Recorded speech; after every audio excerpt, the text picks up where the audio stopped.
He was pushed. It was a bad day. Douchebags at work said he had a case of the Mondays. Fuck those people. He's not that damn fat cat that likes lasagna. Although he does like that version of the cartoon, minus the cat that explores the pain of one man's lonely existence. It is so painful that you laugh at the sheer absurdity and sadness. He remembers his favorite show from that comedian who is sad and complains about his life with his ex-wife and 2 daughters. It is the funniest show he has ever seen, but he usually only laughs after a scene is over rather than during. It is humorous after the fact. It only causes psychic pain as it happens. He was so angry that he was yelling at a homeless man in the subway. The homeless guy was annoying him with questions about change and a cigarette. He has neither, doesn't smoke, uses only credit cards. His day was going so bad that he just started shouting. Then the hobo pushed him onto the tracks. He's been trying to crawl out, needing help, but mostly he's noticed that people are filming him with their phones. A few screams, and one guy is trying to pull him out. Now a train is coming. He won't make it.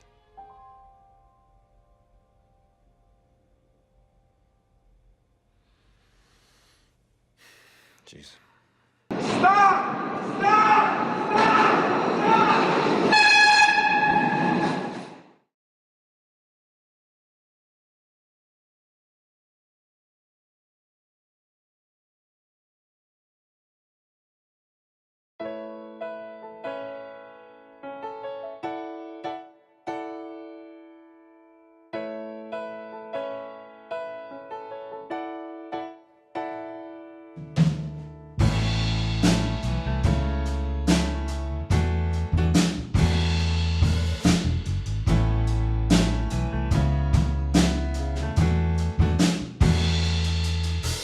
Sugar, I make you weep and cry.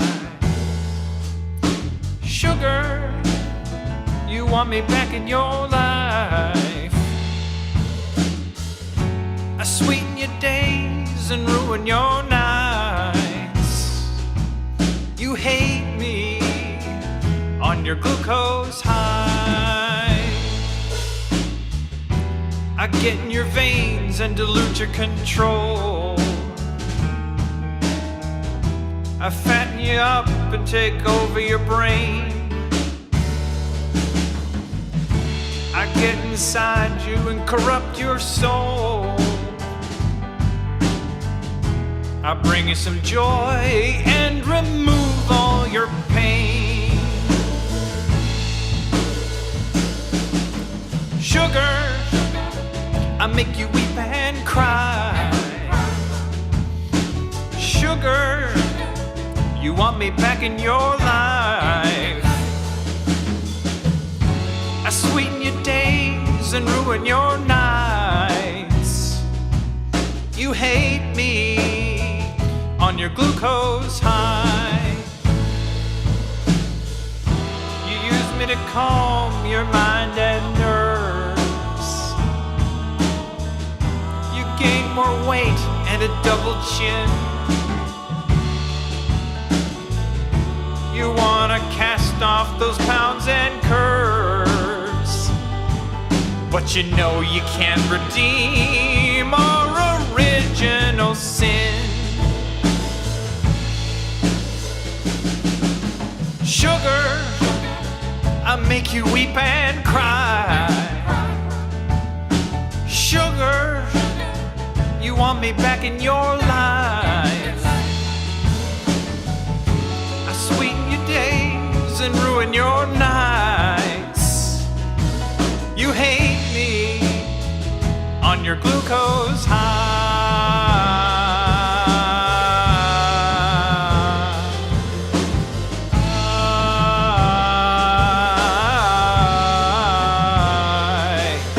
You try to get away, you will never let me stay. You decide to get off me. You give up your burnt coffee. Then your shakes and headaches get in the way.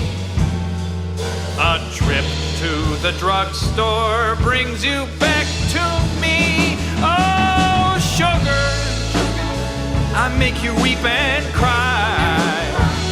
Oh, sugar, you want me back in my life. I sweeten your days and ruin your nights.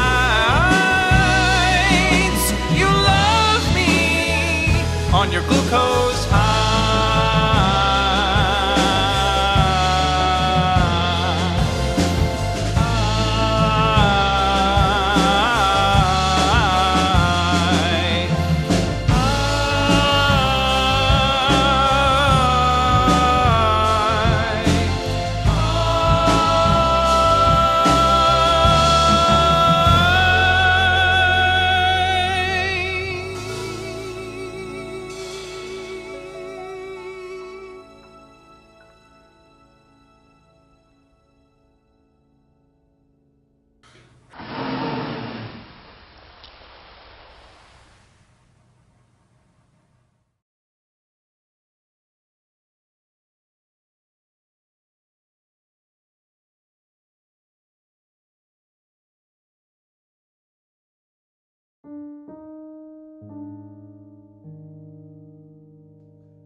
He steps out into the street, lowering himself slowly down the inches from the sidewalk.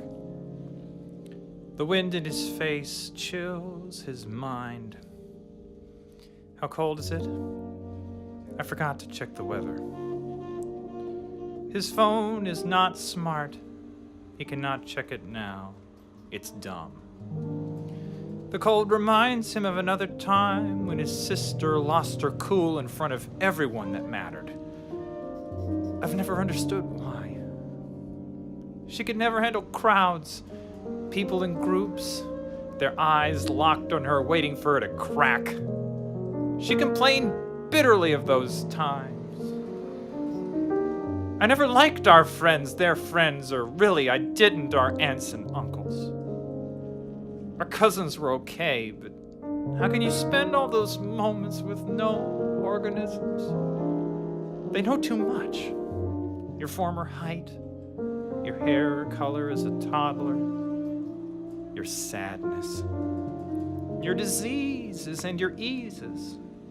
They want to know your present, as if knowledge of the past makes them eligible for and deserving of the secrets of my life.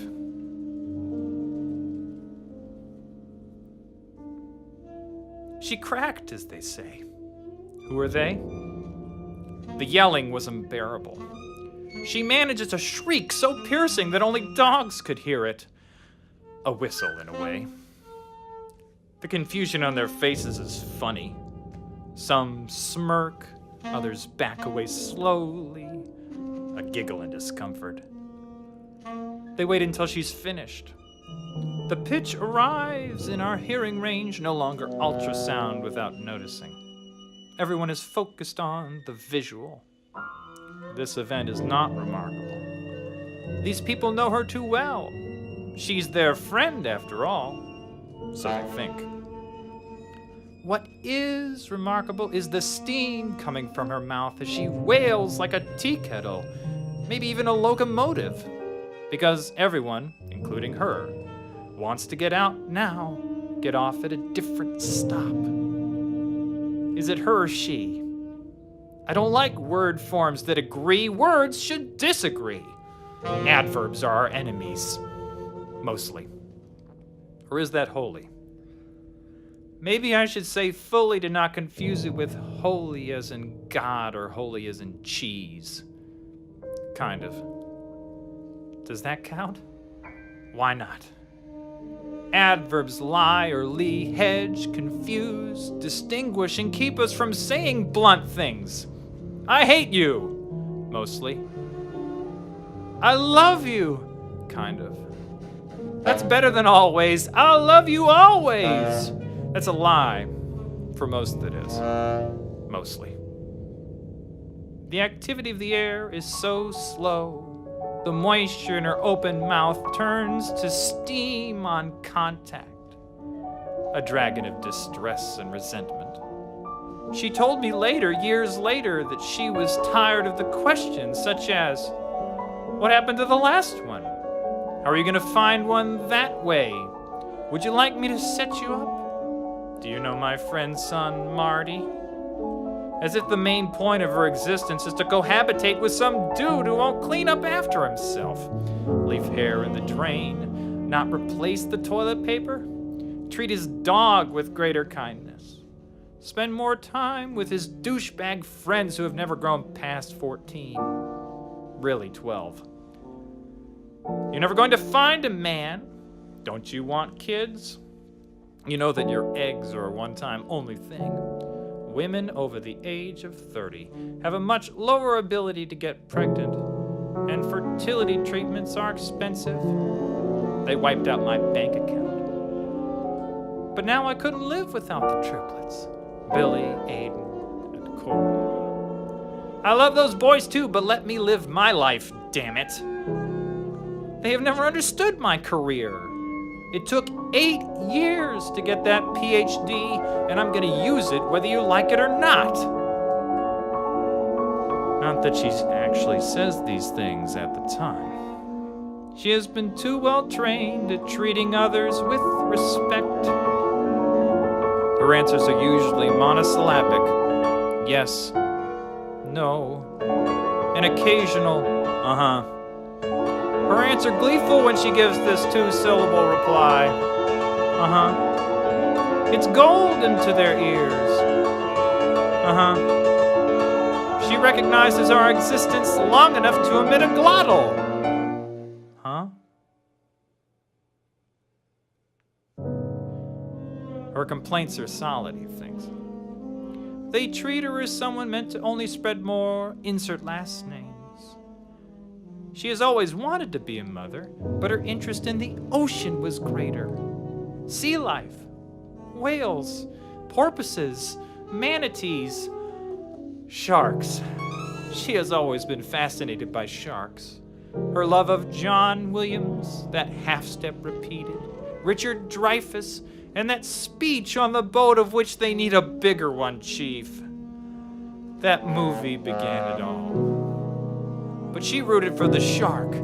It was so beautiful.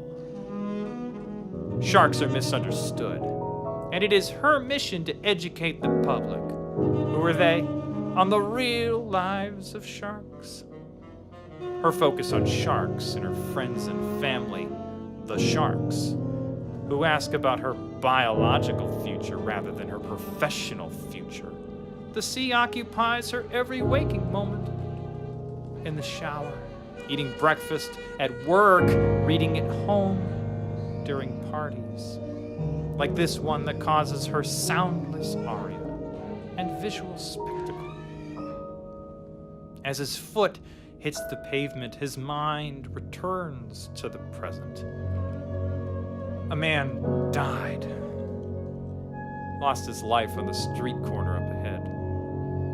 In this major city, a place where everyone is in everyone else's filth, a man dies because of his skin. The police are afraid. They treat him like a criminal without considering his humanity, his family, his children. That's why he was there. This is how he made money to feed them. Money isn't easy to come by here, the richest city in the world. So he had to work in a way outside commercial regulations. The need for bread outweighs bureaucracy every day. And he died for it. So I've stepped on the street today to join the others. I join the protests. I can breathe, and so still should he.